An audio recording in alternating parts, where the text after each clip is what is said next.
Bismillahirrahmanirrahim. Assalamualaikum warahmatullahi wabarakatuh. Ya, alhamdulillah, nahmaduhu wa nasta'inuhu wa nastaghfiruhu wa na'udzu billahi min syururi anfusina wa min sayyiati a'malina may yahdihillahu fala mudilla lahu wa may yudlil fala hadiya lahu. Asyhadu an la ilaha illallah wahdahu la syarika lah wa asyhadu anna Muhammadan abduhu wa rasuluhu amma ba'du. Pertama-tama kami ucapkan terima kasih kepada Pak Saifuddin Rahmatullah selaku dosen pengampu mata kuliah analisis bahan makanan yang telah mempersilahkan kami untuk melakukan presentasi uh, proposal penelitian yang berjudul analisis kandungan dan kadar gula karbohidrat pada buah-buahan kantin kampus 2 UIN Sunan Gunung Jati Bandung yang beranggotakan Atika Khairia Lubis, Melati Aulia Sani, dan saya sendiri Sekarnisina Salsabila. Boleh di next.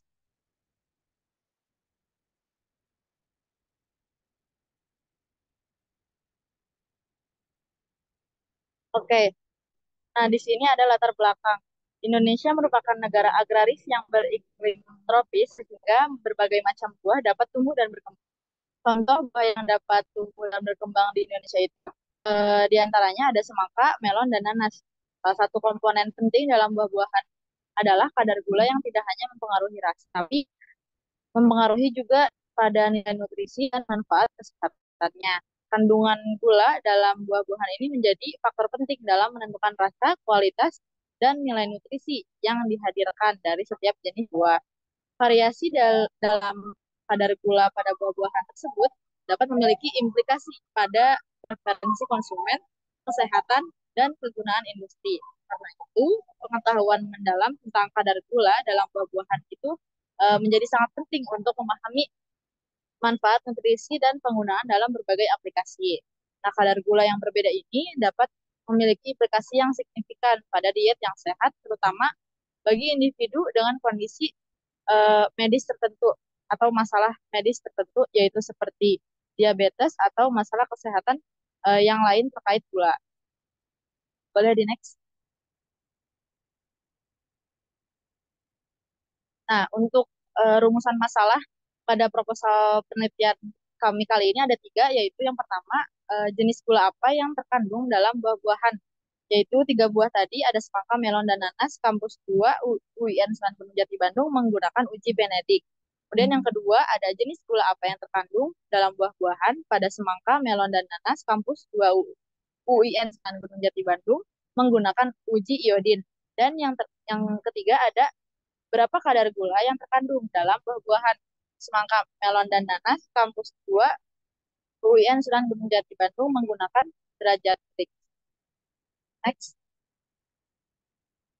Nah, untuk tujuan penelitiannya, yang pertama, tentunya untuk mengetahui jenis gula apa yang terkandung dalam buah-buahan semangka, melon, dan nanas. Kampus 2 UUN Sunan Gunung Jati Bandung menggunakan uji Benedik. Kemudian untuk mengetahui jenis gula apa yang terkandung dalam buah-buahan di semangka, melon, dan nanas. Kampus 2 UUN Sunan Gunung Jati Bandung menggunakan uji iodin. Dan untuk mengetahui kadar gula yang dalam buahan semangka, melon, dan nanas. Kampus 2 UIN Sunan Gunung Jati Bandung menggunakan derajat Brix. Boleh di next.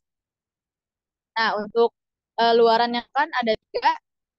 Yang pertama, diketahui jenis gula apa saja yang terkandung dalam tiga buah tersebut, yaitu semangka, melon, dan nanas. Kampus 2 UIN Sunan Gunung Jati Bandung menggunakan uji Benedik dan uji iodin.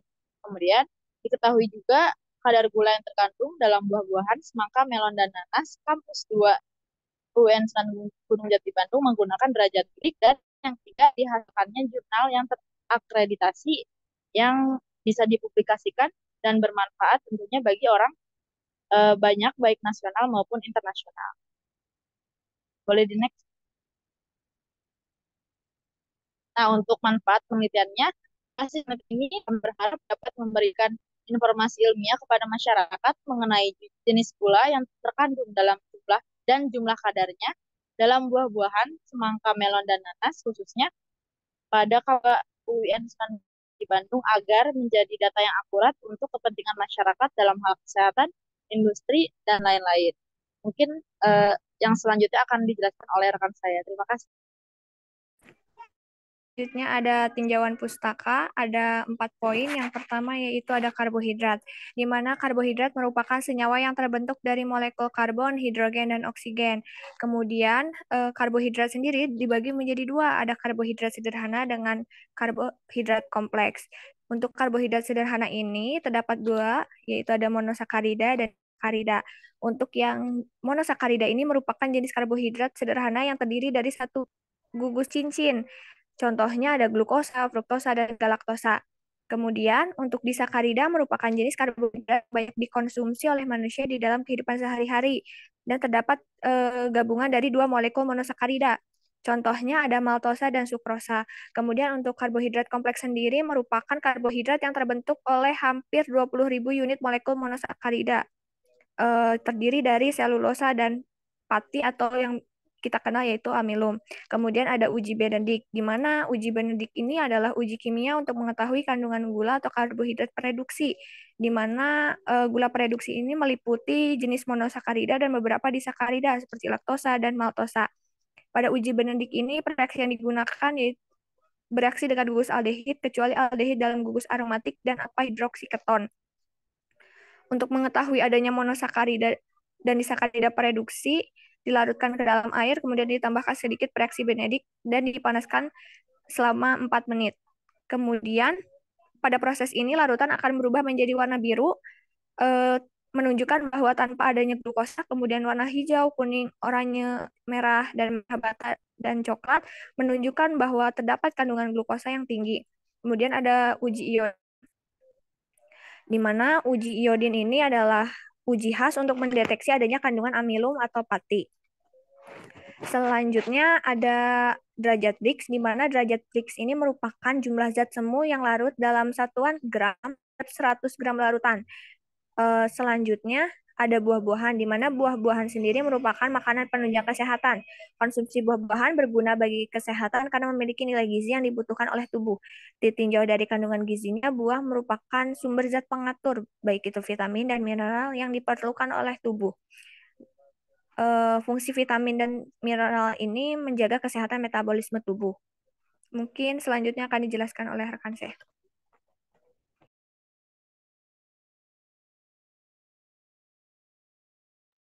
Oke, untuk selanjutnya itu ada metodologi. Nah, eh, yang pertama itu ada waktu dan tempat. Penelitian ini akan dilaksanakan pada bulan November di Laboratorium Pendidikan Kimia dan Laboratorium Kimia Murni UIN Sunan Gunung Jati, Bandung. Nah, kemudian untuk metode penelitian yang digunakan yaitu peneliti menggunakan metode pengumpulan data berupa metode observasi dengan instrumen uji laboratorium sehingga diperoleh data hasil uji kualitatif dan kuantitatif. Kemudian analisis data dan pelaporan. Nah, kemudian selanjutnya yaitu ada alat dan bahan. Untuk alatnya yang digunakan yaitu refraktometer, tabung reaksi, pipet tetes, blender, gelas kimia, batang pengaduk, pembakar spiritus, kaki tiga, korek api, dan tisu. Adapun untuk bahan yang digunakan yaitu buah semangka, melon, dan nanas, kemudian larutan iodin, reaksi Benedict, dan aquades. Nah, kemudian untuk cara kerjanya, yang pertama untuk uji Benedict yaitu yang pertama alat dan bahan disiapkan, kemudian 3 tetes sampel di dalam bentuk larutan dimasukkan ke dalam tabung reaksi yang masih kering dan bersih, kemudian ditambahkan 2 ml reaksi Benedict, lalu dikocok dan dimasukkan ke dalam penanas air selama 5 menit.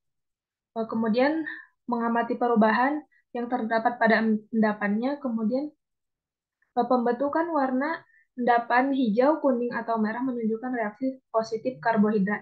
Nah, selanjutnya yaitu untuk uji iodin dengan cara memasukkan 3 tetes larutan ke dalam tabung reaksi, kemudian ditambahkan 2 tetes larutan iodin, kemudian mengamati perubahan yang terjadi.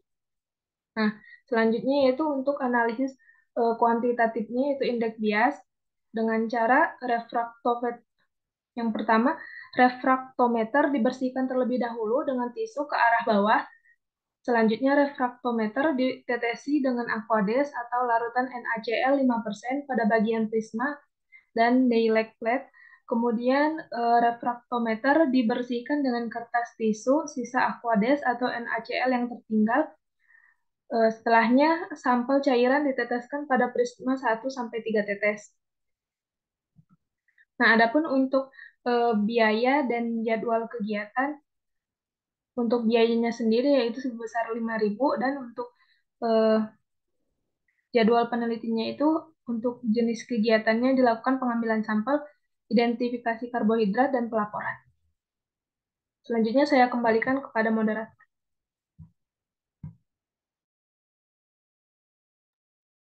Baik, mungkin sekian untuk presentasi kali ini. Terima kasih. Mohon maaf apabila masih banyak kekurangan.